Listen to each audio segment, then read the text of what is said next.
Good afternoon, I'm Jeff Lyons. It is 2:30 now here on Monday, June the 22nd. The afternoon, it'll just be a weather show for you today.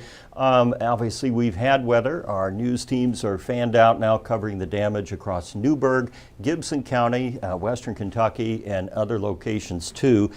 Weather-wise, we're in much better shape than we were, say, yesterday at this time. We still have some clouds out there now looking out at the Blue Bridge, and our next few hours here, we may see just a few showers moving in, but skies are going to clear a little later on tonight. It'll be sunny, pleasant tomorrow, and Wednesday, probably our nicest days of the week, with temperatures in the low 80s. But we return to an unsettled pattern then from Thursday through Sunday, and that means more scattered showers and thunderstorms on tap.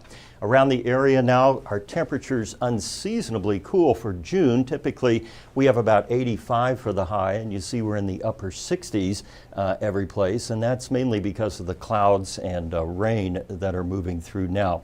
We do have some showers over western Kentucky. I'll show you those here in just a second. There we go. And it's light rain and certainly not severe in any way. These showers are going to persist here at least through the afternoon and then gradually kind of fade away later on tonight. And we will be then completely dry by tomorrow. We're not really in the market for any more rain. If you were watching Arden Gregory and, of course, our 14 News Sunrise team this morning, National Weather Service survey crews are out looking at several damage paths here across the tri-state. These red dots show where we had reports, where somebody saw and reported a tornado. Now, that doesn't mean we had, I think there are 15 on here, it doesn't mean we had 15 tornadoes, but it wouldn't surprise me if yesterday's outbreak yielded about 6 or 7 separate tornadoes. We already have a confirmation of one in Hancock County that was an EF0, and I don't have the particulars on that. Hopefully I'll have a graphic for you on 14 News today at 4, 5, and 6. But the hardest hit areas were out here around Newburgh and then Gibson County from about Owensville all the way along State Road 68 there, so Fort Branch area up to the Toyota plant, and then we had tornado touchdowns in Wayne County too.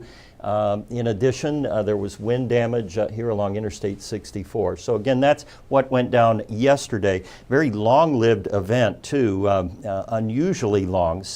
We did 7 hours of coverage, but the event itself probably lasted closer to about 9 or 10 if you include the rain out there too.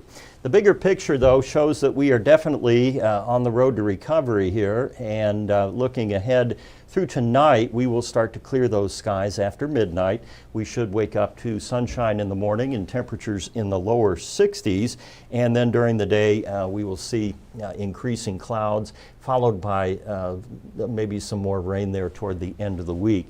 Tomorrow, though, pretty nice day, really. It'll be cool with temperatures in the 80s and more sunshine out there than clouds. This complicated weather pattern has finally advanced to the south. And what happened here essentially is we had kind of a stationary front. It's hard to explain. A warm front lifted up and kind of went stationary, and then all the storms were riding along the boundary this way. Instead of a nice clean sweep, you had it going that way and then drifting to the south, and that's why we saw heavy rainfall and flooding too. But again, looking forward here, we don't see any of that kind of nonsense, at least not through Tuesday and Wednesday. There are some showers returning, though, toward the end of the week, and we may get into some rain as early as Wednesday night, and then Thursday, Friday, and the weekend. I don't think the weekend will be a washout, but we will have some rain at times. And then we get back to regular summer temperatures there, 91 by Sunday and 94 on Monday. We've really gone a long stretch here without many 90-degree days in June, and again, that's unusual too. Longer range, this is the GFS model, so we go through Wednesday, Thursday, you see a few showers coming up. Friday morning into the afternoon, rain likely, and then over the weekend, some showers and storms, maybe early Saturday into the late morning hours before we clear out again. Tonight we should get down to 62 degrees, and tomorrow we will climb to 82, again in the normal range for this time of the year. And then over the next 7 days, we have nearly daily chances of rain. Starting Thursday, looks like our peak rain potential will be on Friday and then lingering into Saturday there before we dry out and heat up in a big way on Sunday and Monday. Since we didn't have news in here, I will try to answer a couple of questions for you real quick. Again, I'm looking at questions and comments there on the 14 News Facebook page. This is what we typically do on the weather show at 9 o'clock, but yesterday was kind of a high-end event for here, so I'm sure there are questions and concerns, and maybe not, and that's fine too. We have Jeanette Rice saying good afternoon. Hey Jeanette, hopefully things weren't too bad up there in Poseyville. Mickey Hammers, thanks for, okay, well, yeah, that's what we do here. And I know there were a lot of disgruntled golf fans. Many of you shared your opinions of me and weather on the email, and that's fine. You can vent all you like. I just delete them anyway.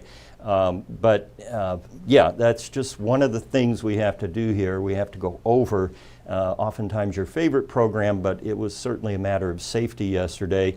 And as you've seen, the damage pictures coming back in and the impacts around the tri-state, I certainly think everybody would agree that we needed to have that coverage in there for as long as we did and when we did. And you know, that's just the way it goes sometimes, unfortunately.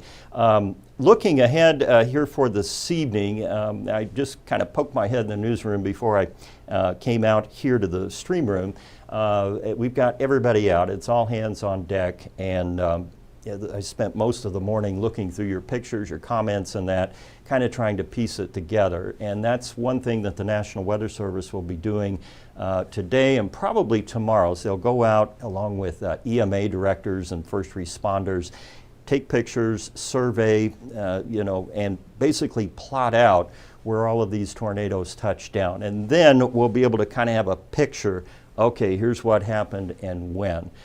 We know it was very impactful for the folks in that band. If you're watching in Western Kentucky, not so much. You dodged the bullet yet again, but we were not so fortunate across southern Illinois and southern Indiana. And it is kind of late in the season for that level of severe weather. Typically, tornadoes kind of wind down as we get into the middle of the summer. Of course, you think a couple years ago, we had an EF3 on July the 9th that destroyed that warehouse over in Mount Vernon. I think on that day we had 7 tornadoes, and that was actually connected to a tropical storm that had come up out of the Gulf. But either way, you know, of course we can have tornadoes any month of the year, and that's a good reminder for that. But at least here, short term, we're not looking at any more severe weather. And of course, we're guardedly optimistic about Thursday through Sunday. But we are in that time of the year where we can get severe storms. So best advice is just to keep watching the streams, looking at the 14First Alert app, and following us here, and we'll do the best we can to keep you informed. Well, now we got a bunch of questions in there. Let's see if we'll get a few more of these. Kelly Schaefer, is the weekend going to be severe? Well, that's a $1 million question. And right now, you know, nothing is like a red flag, you know, showing severe. I did look at the longer range, like the, and this is more for the weatherheads on here, but the CSU MLP, the machine learning forecast that comes out of Colorado State University. And they do a pretty good job of pinpointing severe weather areas. None were showing for the weekend, at least when I checked this morning. But we will, of course, keep looking at that. Patricia Hale, Albion was spared. You were spared. You know, that one tornado that was in Wayne County went, at least the circulation did. I don't know if we had a touchdown there north of you, like up toward Bone Gap, and it'd be West Salem up 130. But yeah, I was a little worried for Albion especially. And you know, we have most folks in Edwards County are concentrated there around Albion. So you hate to see a tornado anywhere on the radar, but especially going into areas where you have a lot of people living.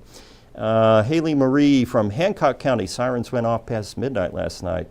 Yeah, I know, it was a long-lived event. I think our last warning cleared at 12:30 this morning, and our first one came in at 5:30, so 7 hours of constant tornado warning. There was never a time between 5:30 and 12:30 that we didn't have at least one tornado warning for the tri-state.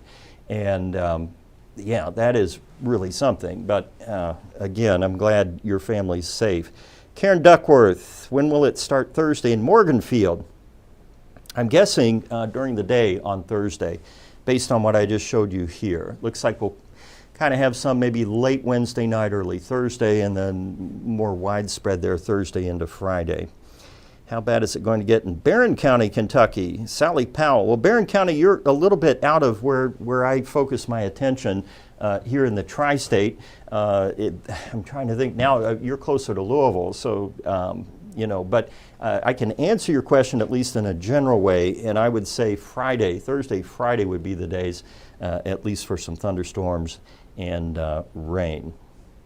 Skylar Davis, storms this weekend look like it's going to be severe, or standard thunderstorms. Well, of course, we're always hoping for standard thunderstorms, but I don't really have a good handle on whether or not we're going to see severe weather or not. Based on everything I looked at today when I put the forecast together, there wasn't any red flag showing for the weekend.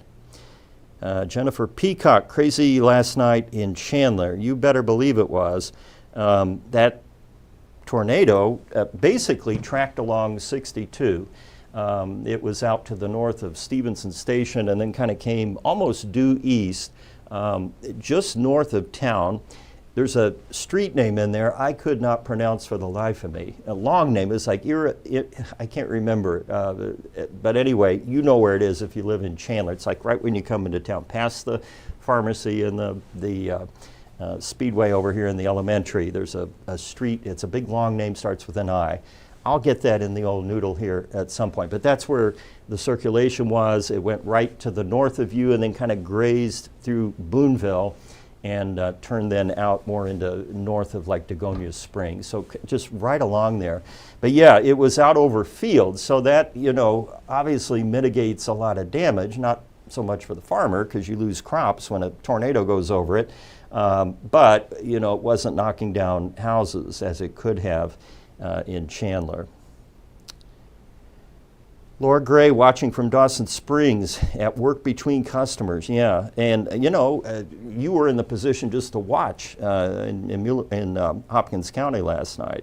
It all happened to the north of you in Indiana and Illinois.